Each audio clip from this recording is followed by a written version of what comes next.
Cool. This is important, guys. Also, please focus here. Come over. You have the microphone. You have the mouse. Enjoy.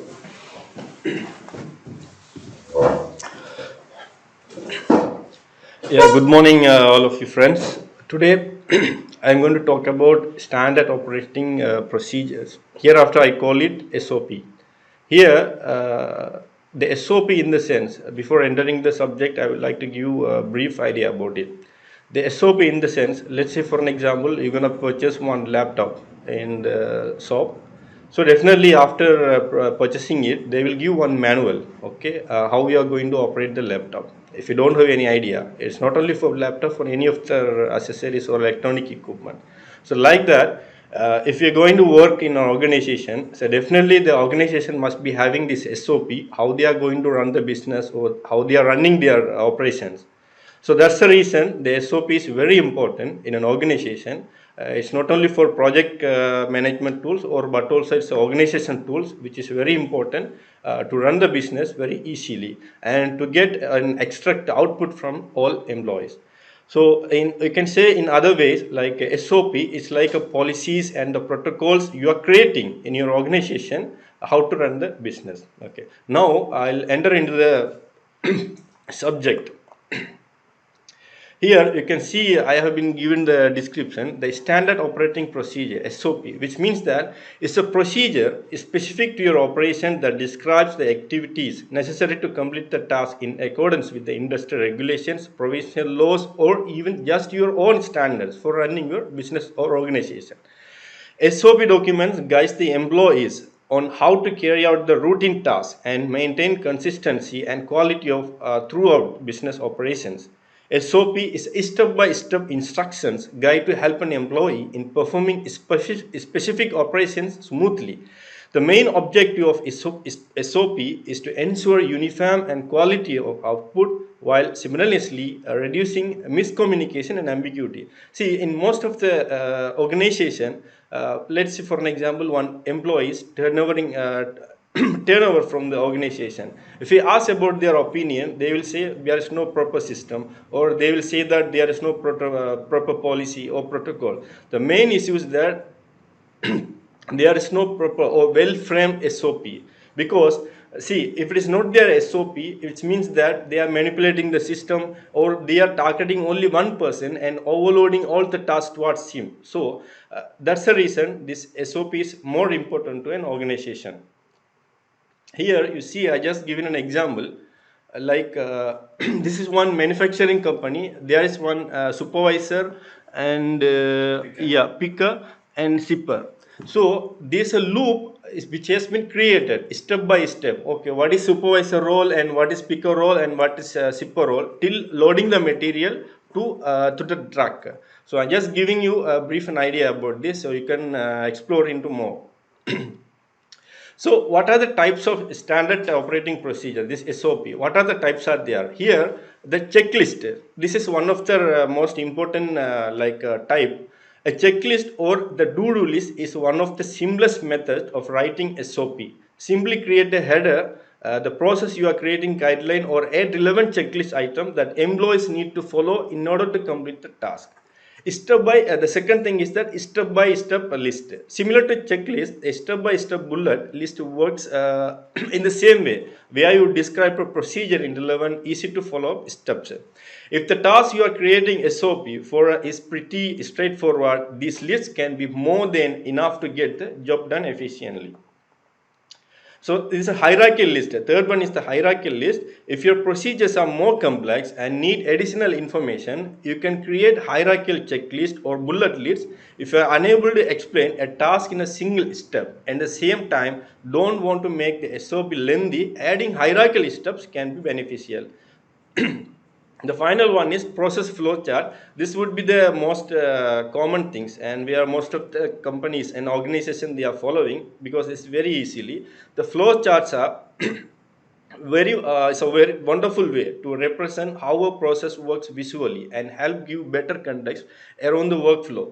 A flow chart also shows how one step is related to another, helping employees conceptualize the whole concept and have a better understanding of the work they are doing. So these are the four methods are there, four ways are there how to create the types of, the types of SOP. Now, if you're going to prepare one SOP, and what are the steps are there? Here, the step one is generate a list of your business process. Let's say, for an example, you are having multiple subsidiaries. So first you analyze what are the subsidiaries are there, or what about your functional role, or what about your company policies and procedures. So first you generate the list of your business and the processes. Okay. Then the steps two will be start with why. Okay, why you are creating this SOP? What's the purpose of it? The step 3 would be choose a format. Okay, as I told you, I explained there are four types of SOPs are there. First, you choose which format or in which format you are going to describe your SOP. The step 4 will be identify your audience. Okay, in that, who are the participants? Okay, and who will be there in your SOP. The step 5, collaborate your employees. Here, see, now you have been listed out your all audience. Now you have to collaborate each other. Like you are giving like hierarchical, or like you are connecting one employee with another one to complete the task and to increase the efficiency of work. The step 6 would be get down in writing. Now you analyzed all the things. Now you are going to write the SOP. After that, make it interactive. So now you already written the SOP. Now you are making interactive. The step 8 will be distribution. Okay, now you already form a set of SOP. Now you are going to distribute to all. The step 9, this would be the final one, make them living documents. Here, I would like to notify you one thing. See, as I explained you at the beginning, you're going to purchase the laptop, they will give one manual, but that manual will be default or like constant. Still you use it, this laptop, that would be your final.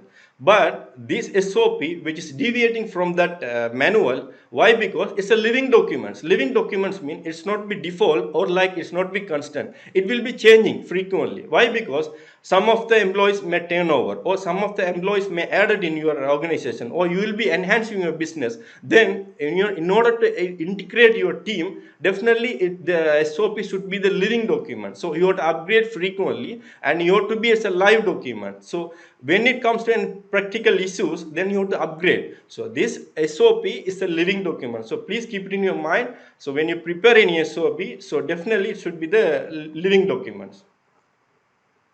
So what an ideal SOP document includes. So now I already explained you what is SOP. Now what would be there in that SOP? First you have to cover the title page will be there, then table of contents, purpose, scope, glossary, roles and responsibilities, which means that okay, there are a number of employees are there. What about their roles and responsibilities? Then procedures, related documents, health and safety warnings, revision history. So how many revision you made? As I told you, this SOP is like a living document. So how many revisions you made? That history is very important to explore, and how many people you worked and how many people you adapted in your SOP. So this revision history is very important. Then approval signatures. So what is the advantage of this SOP? If you're having a proper well-established SOP, and what is the advantage? What are the advantages? Here, first one is the time saving. See, definitely, these are very important things in your working environment. If you want to optimize the time, definitely you should have proper SOP. So if you're having proper SOP, you will be saving time, ensure the safety of employees, ensure the compliance standards are met, improved communication, enhance accountability, provides consistency, maintains organizational knowledge. Definitely, when people are interacting with each other, they'll be understanding the company policies and their organizational knowledge. It's very important. It's a very important advantage also. Provides a guiding hand, and finally onboarding training. Let's say for an example, I appointed one person is the document controller who meets his next level of reporting manager or next level of hierarchical level people who obtain any document. So definitely when he meets, if there any correction, he will be guiding him. So he will gather the information and he is getting onboard training. So this is the major advantage of this SOP. Now, I talk about SOP. So some of you might be thinking, Mr. Akis, you are talking about project charter. Yes, this similar to project charter, but it's like there are some difference are there. I'll tell you here. The project charter will be oriented to only the projects, but this SOP is dedicated to projects and organizational functions. And second thing is that it will contain an overview. This project charter, it will contain an overview, an outline of scope, an approximate schedule, a budget estimate, anticipated risk, and key stakeholders. But here in SOP, there is no budget, there is no schedule, but it will be focusing only the functional area of stakeholders, employees, policies, process, and standard needed of an organization to succeed. So this will be covering only these areas. There is no cost, there is no budget, there is no schedule. And third thing is that it will be the project charter will be created by project management, definitely. But here this SOP will be created by an individual who are in the highest level of the hierarchy, or like who is the, either he might be a CEO, or either he must be a HOD, head of the department, or who is leading the team in the top level and who is in the hierarchy level, who will be creating this SOP. So this is a synopsis of my title. Hope you all people understood. So if you're having any question, you can ask me. Any project charter is prepared by the project manager or by the project management office? Is it PMO? Yeah. It's common things. It depends. If it is not there any PMO office, I'll tell you based on my experience. I don't know any specific in my working environment. There is no any PMO office, but which is prepared by project manager. It depends. Okay, what's the source of this slide? These slides I forgot to put the references. No, this one specifically. Where do you get this information from? From website only. Cool. And one more thing I'll tell you, for an example, you are working in an organization where they are having multiple subsidiaries. So in order to integrate them under one roof, definitely this SOP will help you very much. So because we face the same issue, and now we established proper SOP. Now our business is running in a smooth way. Yeah, but as per PMI, the project charter is the document for the project manager to initiate the project. Yes. So it should be coming from higher than the project manager. Yes, so I will continue, don't worry. Let's check if there are anybody online who wants to ask. Yeah. Yeah. Online guys, any questions? Mr. Rakis is done with his beautiful presentation. You see how efforts are paid off, guys. He has prepared 11 slides, wallahi. And seems he's an expert in SOP, huh? Yeah. He did it with love, huh? By heart. Thank you so much, Mr. Rakis. Wallahi, it was very good presentation. And I would highly ask you guys to try to read it. Make sure you understand it, because it's not only beneficial for your exam, it's beneficial for your work. I will tell you, or I can guarantee you guys, I have been assigned as an executive manager for a company for the past 3 years and a half. Maybe 50% of what I was doing is SOPs. And it's requested by the clients, by the way. Please share with us, they name it many things. SOPs, roadmaps, process, whatever, methodology, method of statement, policies and procedures, how you operate. Then definitely you should be having those, especially guys, this slide.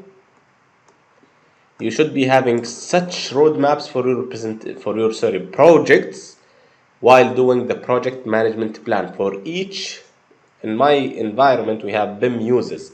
For each BIM use, we are providing this. We have 25 BIM users, so we have 25 SOPs minimum for each project. So definitely, you might be having maybe 60, or you might have 3. It depends on your projects and your work and processes. So please keep that in mind. Please read it. Please read it carefully and take care of such information. I'm gonna jump into this slide. All the information mentioned are correct, despite the fact that this one will maybe lead to some doubts and confusion. Who is preparing the project charter? As the project charter scope is assigning the project manager. Am I, as a project manager, going to create this project charter? In the organizations, this should not be done by the project manager. This should be done by a higher position. It's not a higher position, maybe the PMO, maybe the functional manager, because there is no project manager at all. But if we want to name them project manager, maybe we are preparing the project management or the chart before the project, assigning, let's say that we are the committee, Mr. Jasser, Mr. Rakis, Mr. Vijay, Mr. Joe, and Ms. Alina and Ms. Dareen. And we have prepared the project charter, and for this project specifically, we have Ms. Alina as the project manager. No worries. If we don't have a PMO and we are working in the project, It happened to me once we started our company. There is only Jasser in the company أصلا. We have started the company yesterday, and few months later we got the first project. I have to prepare that project charter and I have to work with whatever. Then I have prepared all those documents because it was a solo manner. In PMI, we are mostly going to well-established organizations where this document should be presented or done by the executives and the PMO or the VDO in the Agile. In some projects, it happens by the client organization. They will be preparing this project charter, assigning that project manager, and will be sending to the people who are working or entities working in the project. But Cool? if you search in Google, who will prepare project charter? It shows project manager. But Yes. in PMI perspective, it should be PMO. Yes, it happens that I told you the project manager will be preparing that because he's handling the project. Maybe verbal instructions that Rakis will be the project manager. Please prepare all the project documents. You'll be doing that. Officially, it's not making any sense that the project manager will be doing the project charter because he's not there yet. Cool? This is a pre-project work.